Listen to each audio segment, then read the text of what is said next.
Los reyes españoles y las reformas borbónicas.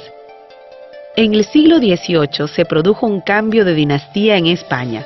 Cuando los Borbón tomaron el control de la corona, realizaron una serie de reformas económicas y políticas en España y en América, con el objetivo de mejorar el gobierno y aumentar las rentas del Estado.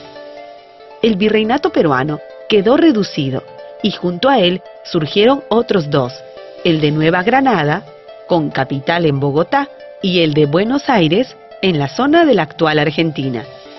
Se abrieron asimismo nuevos puertos en América, y el de Buenos Aires significó una dura competencia para los grandes comerciantes limeños.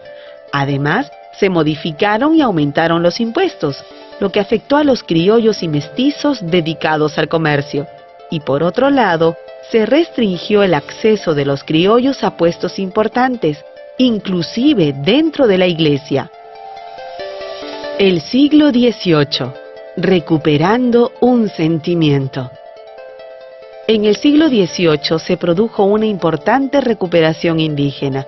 Como la población comenzó a crecer, las comunidades producían más y muchos curacas alcanzaron una importante posición social y económica, al punto que algunos de ellos empezaron a manejar negocios de arrieraje que les permitieron ganar mucho dinero, pero sobre todo se fortaleció un sentimiento de añoranza de épocas pasadas que consideraban mejores y que fue conocido como Renacimiento Inca.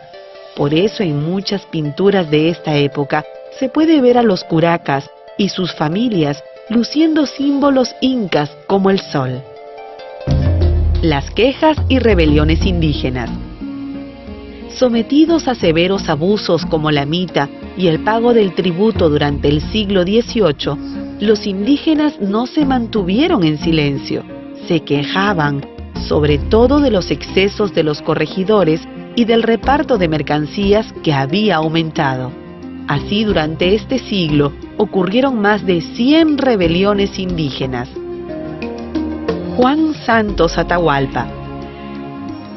Una de las rebeliones más destacables fue aquella liderada por Juan Santos Atahualpa, quien había sido educado por los jesuitas y decía ser descendiente del Inca Atahualpa.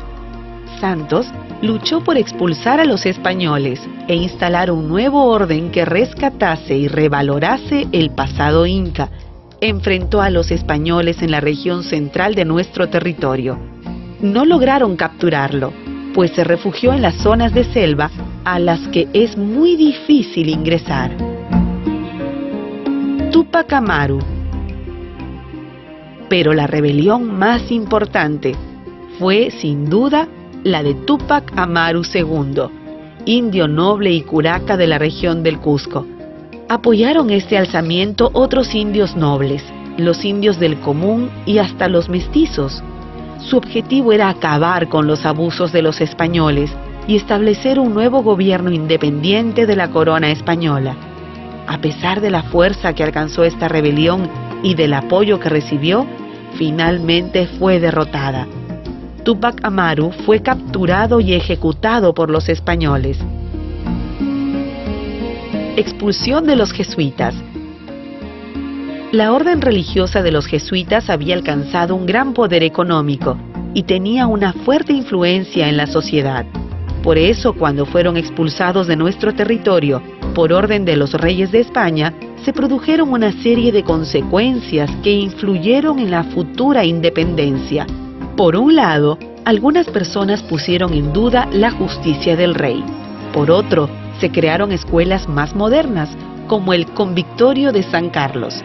Además, algunos jesuitas adoptaron una posición muy contraria a la corona española. Los reformistas. Baquíjano y Carrillo y Rodríguez de Mendoza. En el siglo XVIII hubo criollos que plantearon la necesidad de realizar algunos cambios en las colonias. Entre ellos destacaron de manera nítida José Baquíjano y Carrillo y Toribio Rodríguez de Mendoza. Baquíjano escribió un famoso discurso en el que afirmaba que para establecer la paz en nuestro territorio era indispensable dar un mejor trato a los indígenas. A su vez, Rodríguez de Mendoza, fue sacerdote y rector del convictorio de San Carlos, donde se formaron los criollos que luego participaron activamente en la independencia. Por eso Rodríguez de Mendoza presidió el primer Congreso Constitucional del Perú. La Sociedad Amantes del País y el Mercurio Peruano. A fines del mismo siglo XVIII se fundó la Sociedad Amantes del País, que reunía a un grupo de criollos y españoles que no solo proponían reformas, sino que también compartían un gran deseo de estudiar y conocer mejor nuestro territorio. Publicaron un periódico, El Mercurio Peruano, que salía 2 veces a la semana y en el que se podían leer artículos sobre nuestra geografía, economía y cultura.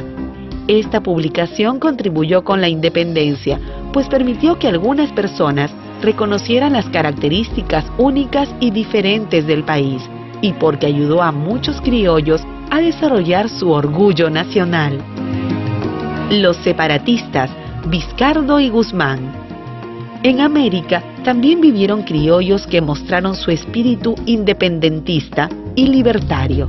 Uno de ellos fue el arequipeño Juan Pablo Vizcardo y Guzmán, quien tuvo que salir del país porque era jesuita. Cuando estaba en Europa, escribió la Carta a los Españoles Americanos, en la que afirmaba que ya era hora de que América conquistase su independencia.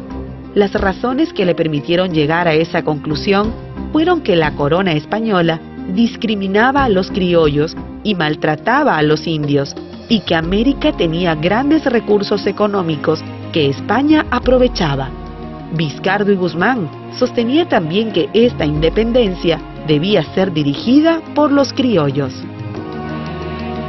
Juntas americanas.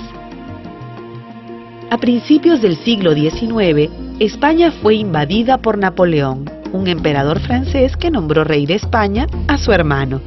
Aprovechando estas circunstancias, en varias ciudades importantes de América, se instalaron juntas de gobierno que buscaron autogobernarse y desconocer la autoridad del nuevo rey de España. Las juntas de Buenos Aires y Bogotá mostraron su carácter separatista desde el inicio. Abascal y la contrarrevolución. En el Perú no se instalaron estas juntas de gobierno, pues el virrey Abascal logró mantener aquí un fuerte control político. Así nuestro país se convirtió en el centro del poder español en América. Desde acá, el virrey organizó expediciones y tomó medidas para frenar el avance de la causa independentista. Rebeliones provinciales. A pesar de que en el virreinato del Perú no hubo juntas de gobierno, sí se produjeron varios levantamientos en Tacna, Huánuco y el Cusco, dirigidos principalmente por criollos provincianos. Algunos de ellos tomaron contacto con expediciones que se organizaban desde el Alto Perú y la Argentina. Las más importantes de estas rebeliones ocurridas en nuestro país fueron las de Huánuco y el Cusco. Todos estos alzamientos y rebeliones fueron derrotados. La independencia en América. En 1814 se inició en América del Sur el proceso definitivo de separación de España. En el norte, ejércitos dirigidos por varios patriotas, entre los que destacaba el venezolano Simón Bolívar, lograron la independencia de lo que hoy son Venezuela, Colombia y Ecuador. Los argentinos, que alcanzaron su independencia en 1816, comenzaron a organizar ejércitos para expulsar a los españoles de los otros territorios de Sudamérica, particularmente del virreinato peruano. San Martín y su campaña. Para continuar con la lucha por la libertad de América, el general argentino don José de San Martín organizó el llamado Ejército de los Andes. Partiendo de su país natal, San Martín y sus hombres cruzaron los Andes y llegaron hasta la región de Chile. Allí, junto a los patriotas de esa zona, logró la independencia de Chile. Además, desde ese mismo lugar, organizó una escuadra para llegar al Perú por mar, propósito que lograron en 1820. la proclamación de la independencia y el protectorado. San Martín creía en el diálogo, por eso organizó las conversaciones de Miraflores y de Punchauca, en las que propuso a los españoles llegar a un acuerdo que permitiese la liberación de las colonias americanas. Sin embargo, luego de la última de estas conversaciones, el virrey La Serna decidió abandonar Lima. Así, el 28 de julio de 1821, San Martín entró en la actual capital del Perú y proclamó la independencia, pronunciando aquellas famosas frases: "El Perú es desde este momento libre e independiente por la voluntad general de los pueblos y por la justicia de su causa que Dios defiende. ¡Viva la patria! ¡Viva la libertad! ¡Viva la independencia!". Monarquistas versus republicanos. Una vez proclamada la independencia, San Martín asumió el gobierno con el título de Supremo Protector. Fue en esa época también cuando se discutió si el Perú debía ser una monarquía dirigida por un rey o una república al mando de un presidente. Las ideas republicanas fueron defendidas desde un diario llamado La Abeja Republicana y las monárquicas desde una publicación denominada El Sol del Perú. Al final, triunfó la idea republicana.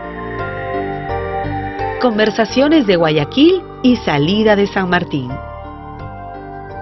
Un problema para el que San Martín no encontró solución fue el de la presencia de españoles en el sur.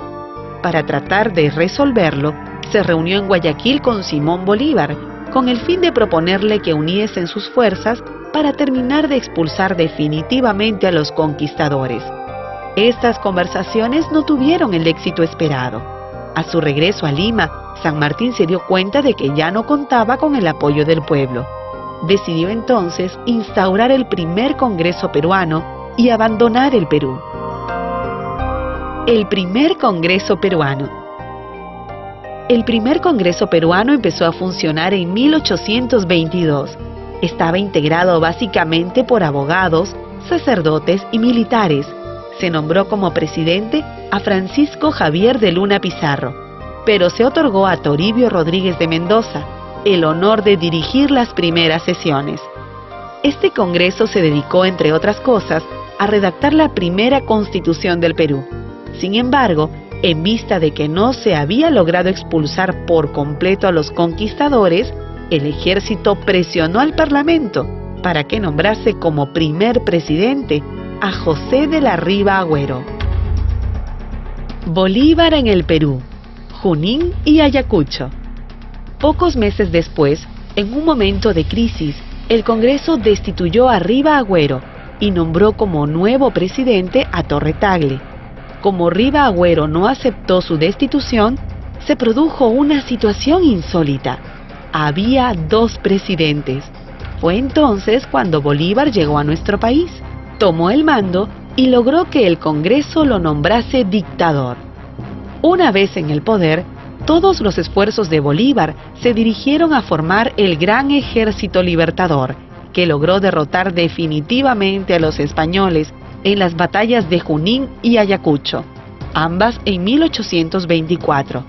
Los españoles debieron firmar la capitulación de Ayacucho, que selló la independencia del Perú. Los peruanos nos organizamos para apoyar la independencia. Los peruanos contribuimos de manera decisiva para conseguir nuestra libertad. Hombres comunes y corrientes se incorporaron al Ejército Libertador para luchar en las batallas que debimos librar contra los españoles. Las distintas regiones del país se organizaron para producir todo lo que el ejército necesitaba: botas, ropa, monturas, aceite, jabones, cueros. Los herreros y los fabricantes de armas trabajaron intensamente en los talleres. Las haciendas se dieron caballos para fortalecer el ejército con una gran caballería. Ofrecimos vidas humanas, entregamos animales, cedimos todo lo que teníamos para conseguir la ansiada libertad. El proyecto continental de Bolívar. Animado por el sueño de una América unida y fuerte, Bolívar propuso la creación de la Federación de los Andes, que reuniría a los países en cuya independencia él había participado. Estos países eran la Gran Colombia: Venezuela, Colombia, Panamá y el Ecuador, el Perú y Bolivia. Sin embargo, la propuesta bolivariana despertó oposición en todos esos países. En el Perú, aprovechando que Bolívar estaba en el norte, se decidió rechazar el proyecto y se le impidió su regreso a nuestra patria. Corría el año 1826. A inicios de 1827 se llamó a elecciones presidenciales.